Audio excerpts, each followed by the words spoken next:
end of a massive journey for you. How are you feeling? Yeah, Roz, it is the end of one chapter, which has been a really exciting one. I've spent my whole adult life here, really. I turned 19 just as I came across and moved to Perth, and now nearly 35, and have certainly had a lot of good times here. And yeah, I feel like the timing is right now to move into the next chapter. What was sort of your message to the group when you broke the news? The big thing for me, apart from being really emotional, I actually was able to get out what I wanted to say somewhat coherently, which was nice. But for me, it was around the pride that I have of what I've been able to achieve here in the West. The big part of that is the fact that I feel like I've been able to contribute to leaving this place better than when I started. And that's something that I'm really proud of. Success has come with that as well, which I'll look back fondly on those memories of winning championships and titles here for Western Australia, for the Perth Scorchers as well. And those are things that I'll reflect on and really hold dear.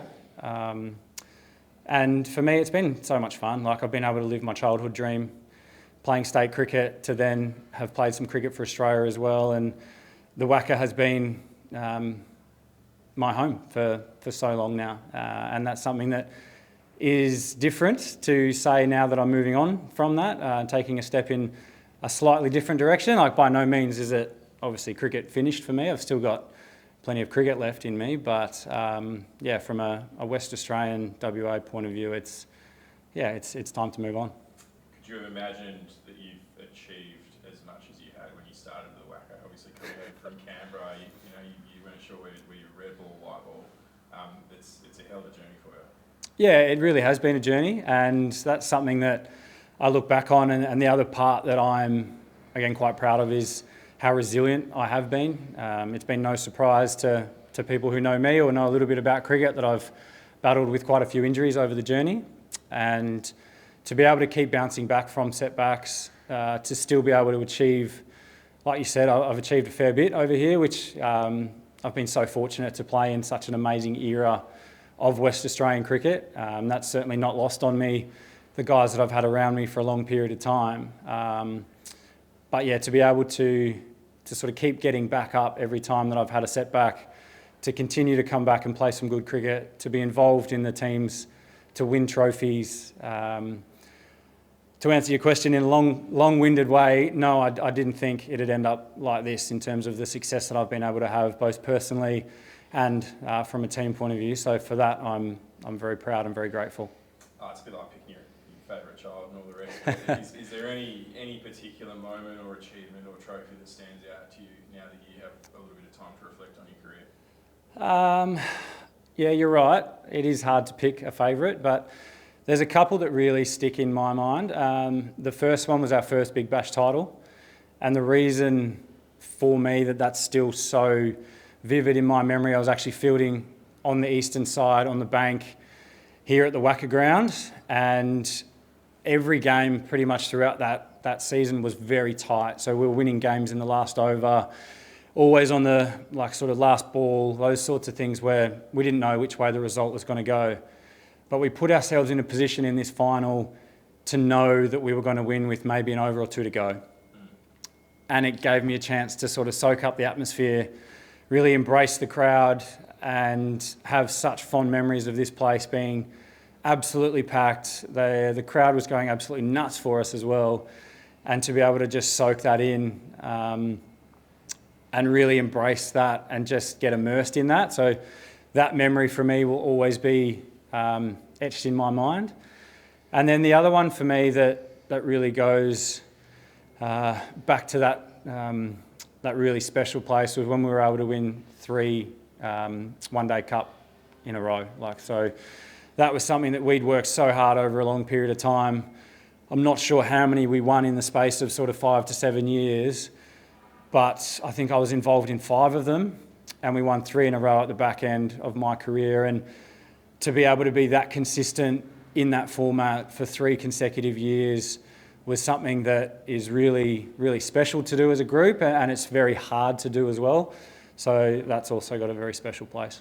You sort of touched on the group a little bit there, and we've heard sort of ad nauseum from a lot of people about the culture, but how would you summarise what this group means to each other and how you sort of fostered that relationship?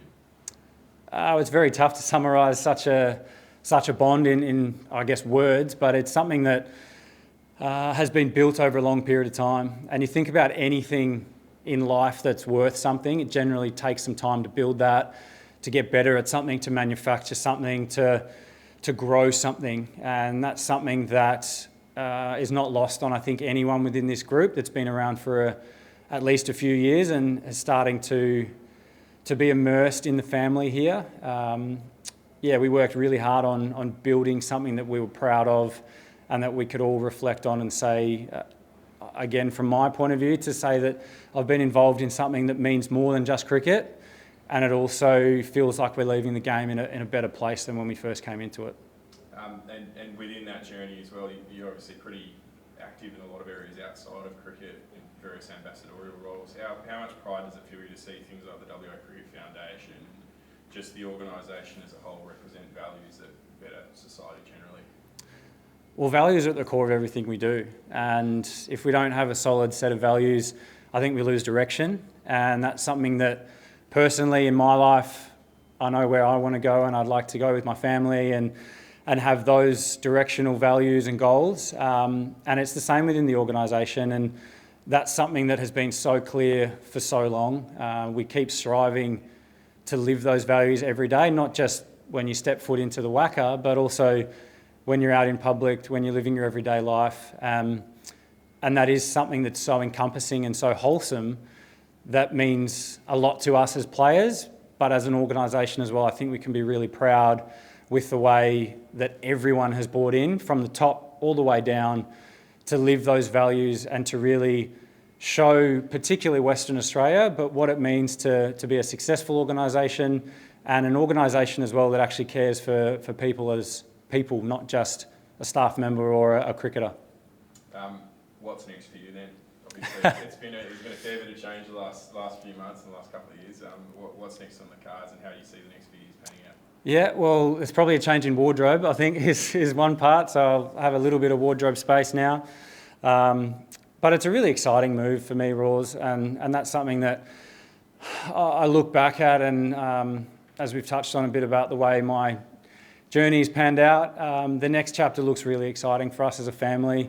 At this stage, I don't have any cricket lined up in the next month or so, which is kind of scary at points, but also really refreshing, knowing that I can spend some time at home with my family in particular, and for my kids, just be a dad, be around, and that's something that has been a huge part of my decision as well, is that I know that I'm away at various times with international commitments, with franchise leagues and the like, but I want to be home and be present for my kids.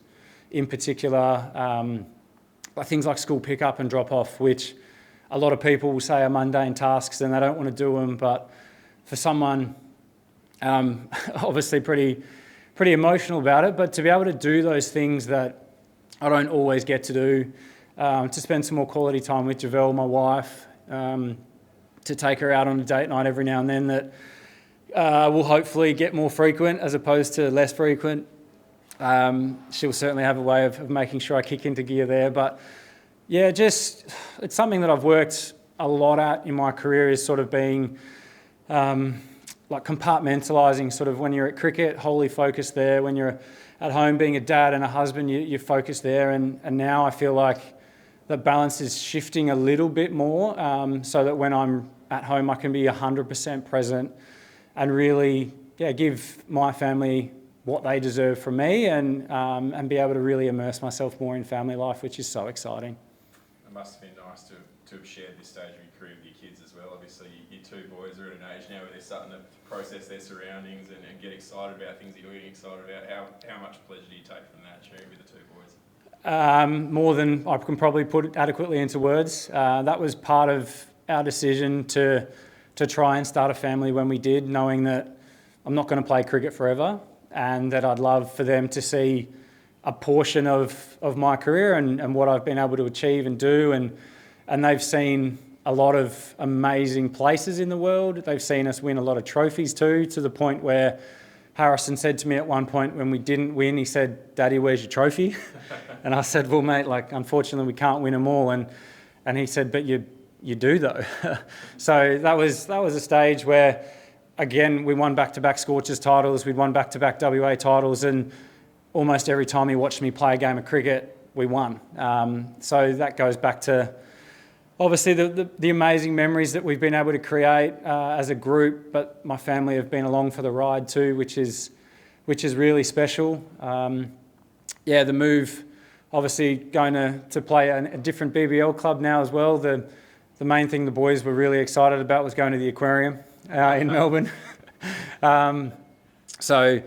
Those sorts of things, like it really puts life into perspective, which is great. The opportunity for us to be in Melbourne for a few months of the year to start with, and then long-term plans are, we'll wait and see how that exactly pans out. But Melbourne's a place that we both really enjoy, and the kids love it when they've been able to spend some time there as well. So there's plenty of exciting things happening. But I'm sure regardless of your new sort of BBL allegiances, you'll still keep one eye on what's happening at WA. Who are some of the guys that we can get excited about? Sort of the next wave of fast bowlers, particularly that you've worked with. Is there anybody in particular that's sort of standing out and really someone that fans can look forward to watching? Yeah, the excitement factor, I think, around some of the young guys coming through in WA cricket is very high, and rightly so, because we do have a lot of talent. And you're right, I will definitely keep an eye on it. I actually said that to the boys when I addressed the group, that I'll always be checking the scores and seeing how they're going. And there's just a piece of me that will always be here, which I love that. And for me in particular, like guys coming through at the moment, we've seen a little bit of Marley Beardman.